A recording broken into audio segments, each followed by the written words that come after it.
yang saya kasih dalam Yesus Kristus Tuhan, pada malam hari ini kita akan membahas bagaimana kita sampai ke Yordan. Sebelumnya kita satu dalam doa. Bapak di surga, terima kasih Tuhan khusus bagi kami. Terima kasih Tuhan sepanjang hari ini Kau menuntut kami di jalan Tuhan, tidak kami di kenyang kanan ni Allah Roh Kudus, Kau Allah penolong penghibur kami, Kau Allah pemberi kehidupan, nafas angin hidup sampai selama-lamanya. Kau tidak membiarkan diri kami dirusakkan oleh roh jahat, roh kematian, roh dunia, roh mati, roh sadisia, dan roh tebar kurang-kurang, roh motor jalan, roh mereka jauh segala penyakit apapun untuk masuk ke sembah-sembah dan apapun roh lubang kubur, ikat semua dengan nanti surga di patan kuasa roh balas Tuhan, dibatakan dengan roh alam balas Tuhan. Tapi hamba Tuhan mengarah roh kudus dan teruskan pada malam hari ini dalam Tuhan seluruh hari. Amin. Saya membahas tentang bagaimana kita sampai ke Yordan. Dalam perjalanan mereka dari Mesir ke Sion, bangsa Israel harus menyeberangi sungai Yordan untuk bisa masuk ke tanah perjanjian.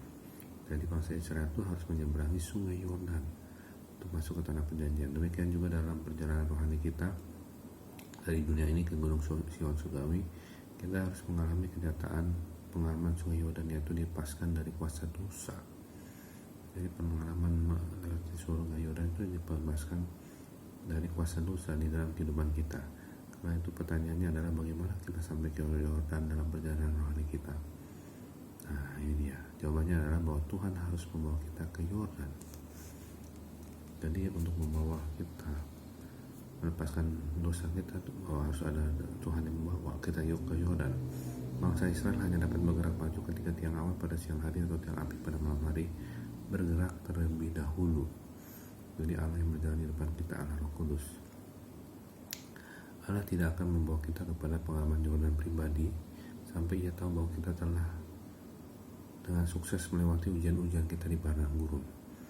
Jadi kalau untuk melewati sungai Yordan itu harus ada kesuksesan ujian-ujian di padang gurun. Ya, inilah alasannya kita harus berjalan dengan Allah. Jadi kesuksesan melewati perjalanan padang gurun itu bersama dengan Allah. Hari demi hari, minggu demi minggu, bulan demi bulan, dan tahun demi tahun. Kita patut secara aktif mencari Tuhan untuk membawa kita ke dalam pengalaman mati terhadap dosa. Ini penting, mati terhadap dosa, karena itu pengalaman-pengalaman yang bersama Tuhan, yang meminta kepada Tuhan tuturan Roh Kudus. Ya, banyak orang Israel tidak pernah sampai ke sungai Yordan. Mereka gagal melewati semua ujian mereka di padang gurun. Sikap hati mereka yang jahat karena adanya ketidakpercayaan dan kekerasan hati menghalangi mereka untuk menemukan perkenanan Allah. Akibatnya mereka meninggal di padang gurun. Orang-orang Kristen perjanjian baru diperingatkan untuk tidak mengikuti contoh ketidakpercayaan mereka. Ya, jadi ketidakpercayaan itu adalah satu kegagalan ujian di padang gurun.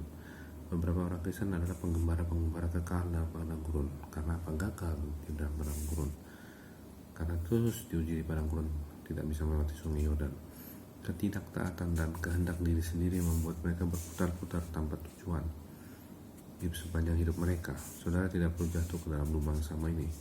Mintalah agar Allah mengembangkan suatu hati yang lunak dan taat di dalam diri kita yang mendatangkan perkenanannya atas kehidupan kita. Jadi hati yang taat itu sangat penting untuk anak hidup kita. Hanya Yosua dan Kaleb dari generasi mereka yang berhasil masuk ke tanah perjanjian. Mereka memiliki iman dan hati yang bergirang dengan menyatakan jika Tuhan berkenan kepada kita, maka Ia akan membawa kita masuk ke negeri itu dan akan memberikannya kepada kita suatu negeri yang berlimpah-limpah susu dan madunya. Ya, mereka menghabiskan waktu di dalam hadirat Allah, membiarkan Dia mengembangkan suatu hati yang lunak dan percaya di dalam mereka. Jadi kita harus membiasakan menghabiskan waktu di hadirat Allah, bukan menghabiskan waktu di acara handphone atau acara-acara yang gak penting. Ya, itulah satu-satunya cara kita dapat berhasil melewati padang gurun dan masuk ke tanah perjanjian.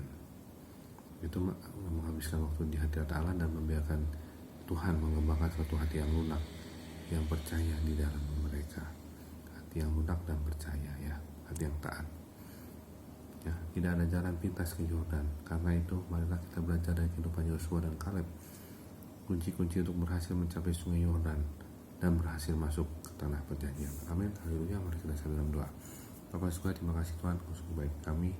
Kami bersyukur Tuhan, kami melewati padang gurun bersama-Mu ya Allah Bapa. Walaupun tidak mudah, tapi melewati padang gurun bersama-Mu ya Allah, hari demi hari, minggu demi minggu, bulan demi bulan, tahun demi tahun, sehingga kami Tuhan bisa masuk melalui sungai Yordan bersama-Mu, mati bagi dosa, hidup bagi kebenaran Kristus, dan memberikan kami hati untuk menghabiskan hari-hari kami di hadirat Tuhan. Artinya tidak membuang waktu untuk hal-hal di luar hari. Kami mau Tuhan memaafkan waktu sebanyak-banyaknya dalam hadirat Tuhan, dan minta Allah mengembangkan hati yang lunak dan taat untuk kami dibentuk Tuhan menjadi hati yang seperti-Mu. Berikan hati kami seperti hati-Mu yang penuh dengan belas kasihan.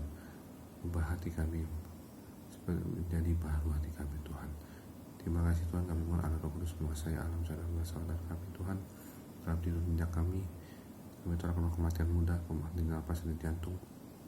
Kami tolak roh kematian dini, prematur, dan roh malaikat maut yang imam nyawa kami dipatah kuasa dan membalas Yesus Tuhan. Ikat segala roh roh jahat, kuasa iblis, setan-setan yang ada di dalam sekitar tempat tinggal kami, dikatakan nanti sudah dipatah kuasa dan membalas Tuhan, dipatahkan dan membalas Tuhan. Terima kasih Bapa, kami mau hidup dalam pertobatan untuk kekudusan, pilih nyawa kami.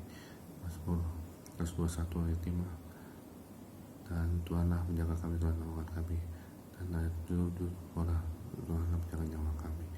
Kalau memberikan kehidupan kepada kami, umur panjang kepada kami, harapan yang umur dan lanjut usia sejahtera akan dapat Tuhan kepada aku Yesus yang kurnia dan keluarga kami dan hamba-Mu Tuhan. Dalam nama Bapa dan Putra dan Roh Kudus kami berdoa, amin. Terima kasih, sampai jumpa besok. Tuhan Yesus berkati, shalom.